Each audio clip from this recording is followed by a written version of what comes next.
تب تو دنیا ہم کو بامانی بھی نظر آئے گی، ورنہ یہ دنیا بے معنی نظر آئے گی۔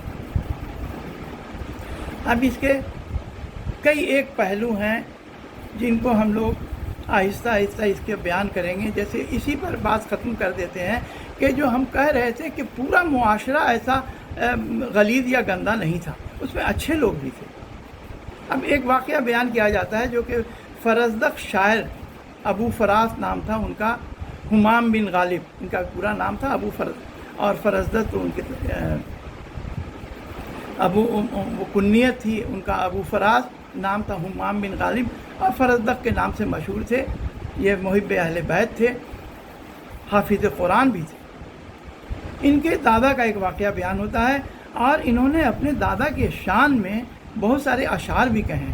فرزدق نے امام سجاد علیہ السلام کے شان میں جو قصیدہ میمیہ کہا ہے وہ بہت مشہور قصیدہ ہے۔ آپ جانتے ہیں کہ جب حشام بن عبد الملک جاتا ہے حج کرنے اور امام سجاد علیہ السلام بھی جاتے ہیں، تو اس وقت حشام بن عبد الملک نے ان کو پہچاننے سے انکار کیا، بے اعتنائی برتی اپنے لوگوں میں۔ اس وقت جناب فرزدق نے یہ قصیدہ میمیہ کہا تھا، جس کے عوض میں اسے گرفتار بھی کی۔ پوری اس کا واقعہ ہے۔ تو یہ فرزدق کے ایک دادا تھے جن کا نام تھا ساسا بن ناجیہ۔ یہ بیان کرتے ہیں کہ ایک دن میرا اونٹ کھو گیا، میں اسے تلاش کرتے ہوئے بیابان کی طرف چلا گیا۔ بیابان میں جب میں گیا تو وہاں دور بیابان میں مجھے ایک جھونپڑی نظر آئی۔ اس جھونپڑی کے باہر ایک شخص چارپائی پر بیٹھا ہوا تھا۔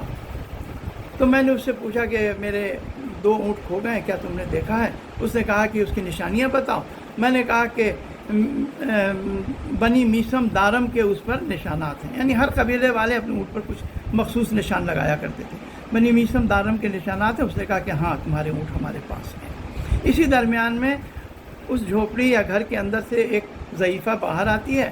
یہ شخص پوچھتا ہے کہ کیا ہوا ہماری زوجہ کو؟ تو لڑکی ہوئی یا لڑکا ہوا؟ اس نے کہا کہ لڑکی پیدا ہوئی۔ کہی کہ لڑکی پیدا ہوئی تو اس کو ابھی دفن کر دیں گے۔ یہ عربوں کا یہ تھا کہ وہ پہلے ہی سے جب حمل کا وقت ہوتا تھا ایک گڈھا کھود کر، قبر کھود کر رکھتے تھے، اور کہتے تھے کہ ہم نے اس لڑکی کا نام تموت رکھا، یعنی کہ مر جائے گی، اور یہ قبر ہمارا داماد ہے۔ اس طرح کا وہ افکار رکھا کرتے تھے۔ تو اس نے کہا کہ اس کو اب ہم دفن کر دیں گے۔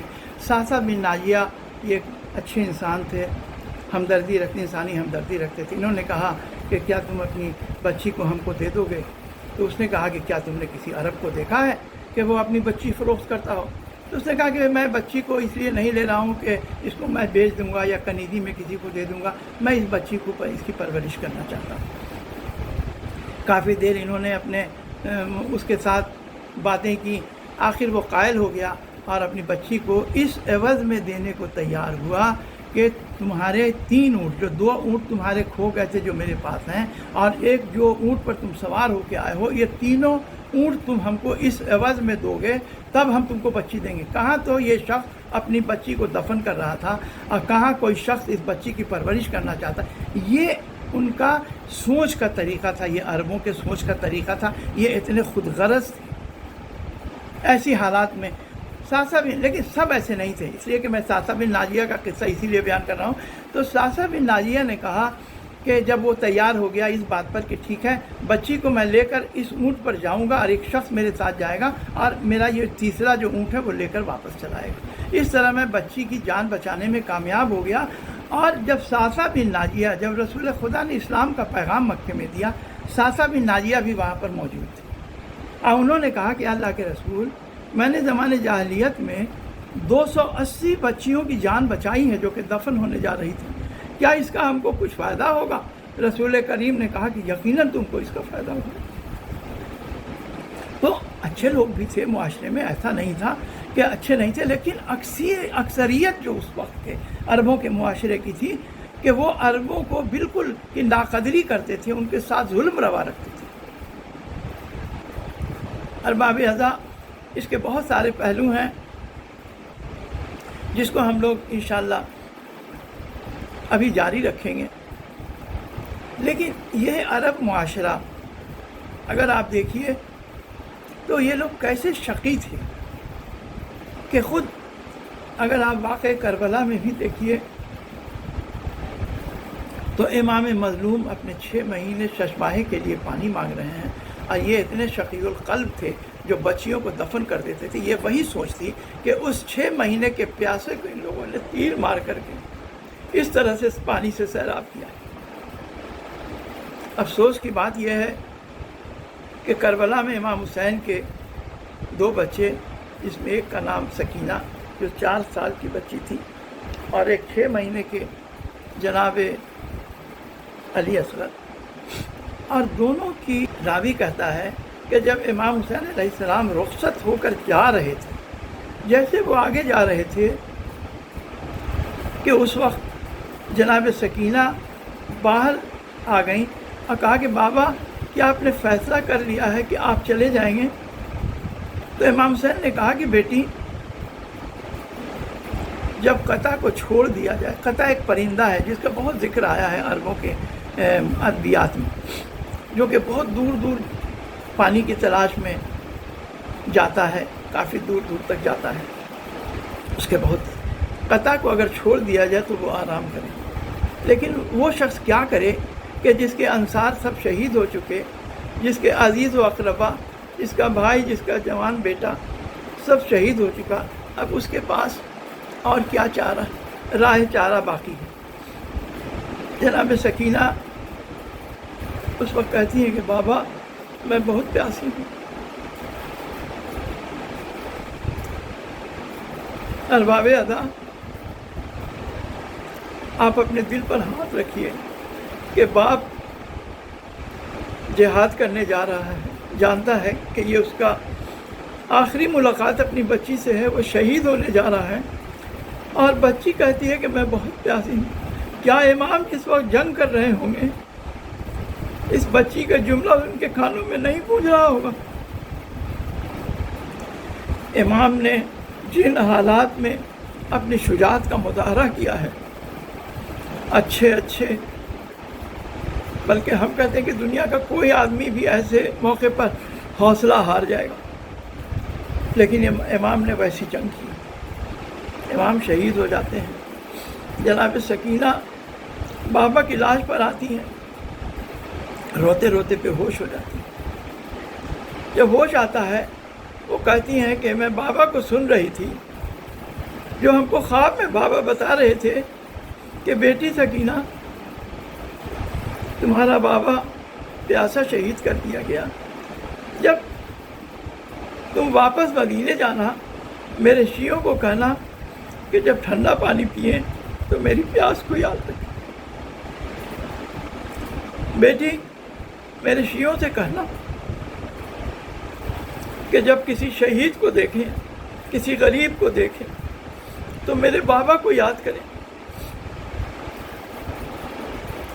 کہا کہ جب کسی کی غربت وہاں دیکھیں تو میرے بابا کس طرح قتل کیا گیا، میرے بابا کو رلا رلا کر بھوکا اور پیاسا میدان میں شہید کیا گیا، اس کے سر کو قطع کیا گیا، اس کے بے سر کی لاش پر گھوڑے دوڑائے گئے۔ انا للہ و انا الیہ راجعون، ردن بقضائہ و تسلیما بامرہ۔